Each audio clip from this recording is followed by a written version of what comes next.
If you're thinking about buying a Honda, don't. The Japanese giant has had its fair share of issues over the last few years, and these problems have finally taken a toll on the brand's reliability, build quality, and especially their relations with the public. And according to many, these issues will only keep getting worse and worse as legacy car makers keep losing the battle against new ones. So let's not waste any time and check out how Honda shocked the auto industry with a massive screw-up and how consumers are paying the price.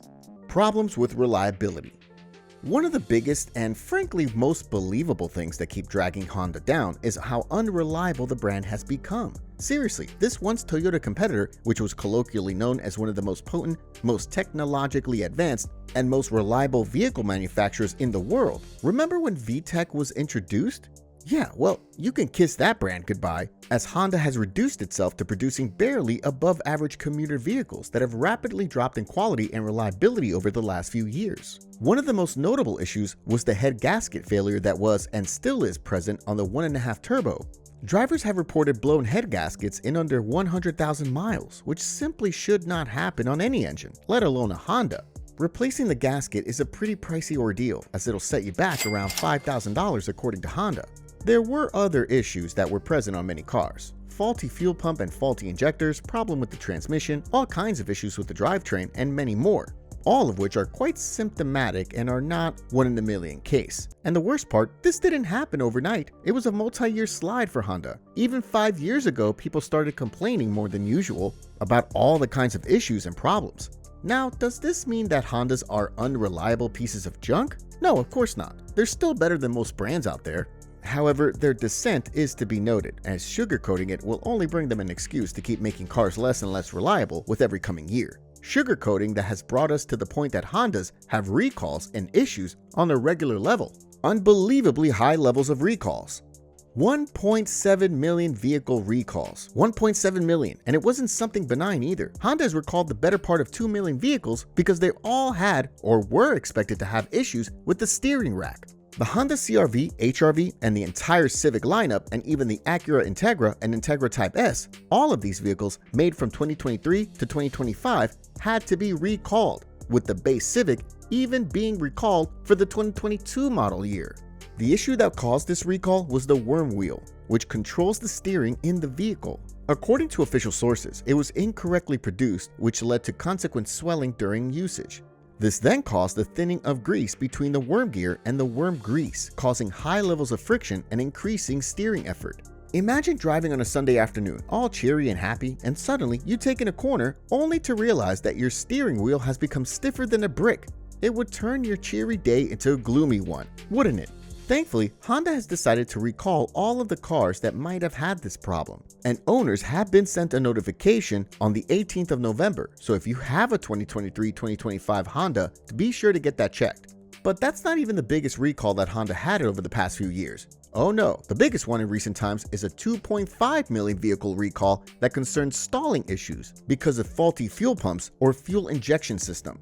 Speaking of fuel pumps, Honda had recalled over 720,000 vehicles for potential cracks in the fuel pump too, which causes leaks, which is pretty bad in itself, but makes it even worse when you realize that it's most presently on hybrids. And what do hybrids have? That's right, a battery. A very easily combustible battery. Quite a portfolio of issues and recalls, wouldn't you agree? Dwindling image amongst buyers. With this terrible image, tell us, would you be happy when purchasing a Honda? Well, so wouldn't most other people, which is why there was a huge number of Honda loyalists that decided against purchasing any of the new Hondas. Many buyers have simply decided to go for either Toyota or some of Honda's Korean competitors, as well as Mazda. Toyota is still the #1 most reliable brand in the world, and the Koreans offer a similar value to Honda's for a noticeably lower price.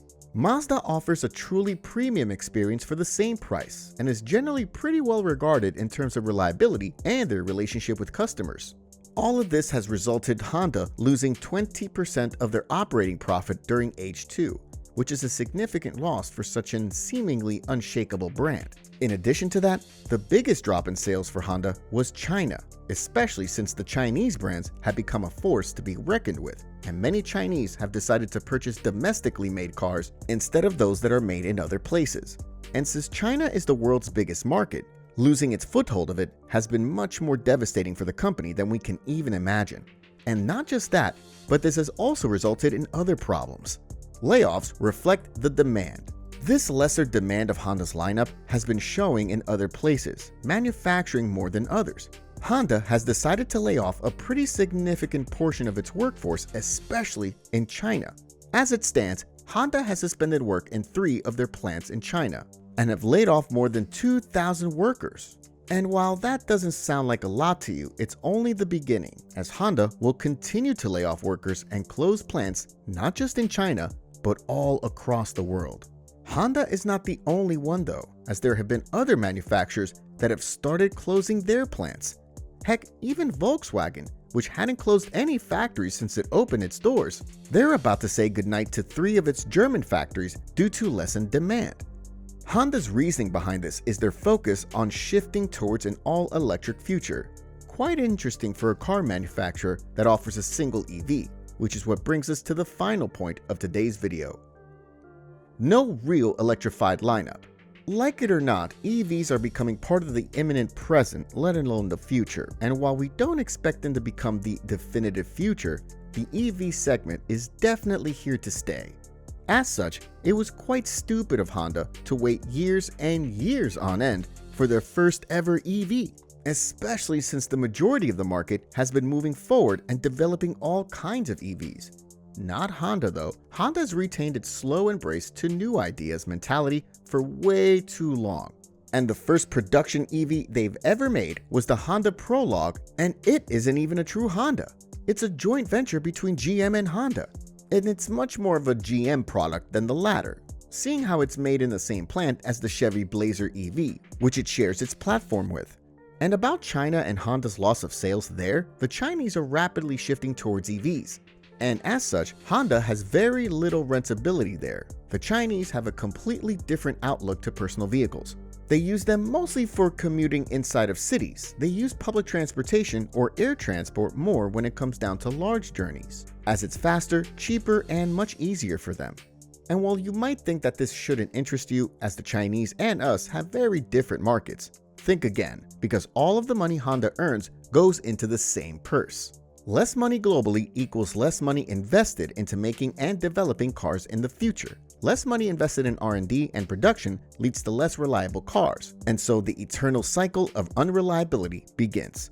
Plus, as we've already established, Honda is already selling worse in the US and Europe than it did previously, and this too will amount for a reduced budget in the future, which is not something we wanted to hear.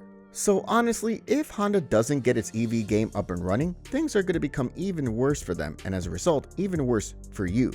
That said, Honda is, just like Toyota, investing in hydrogen too, and they're hoping that they will be one of the first brands to establish themselves as a pioneer and prodigy in that segment.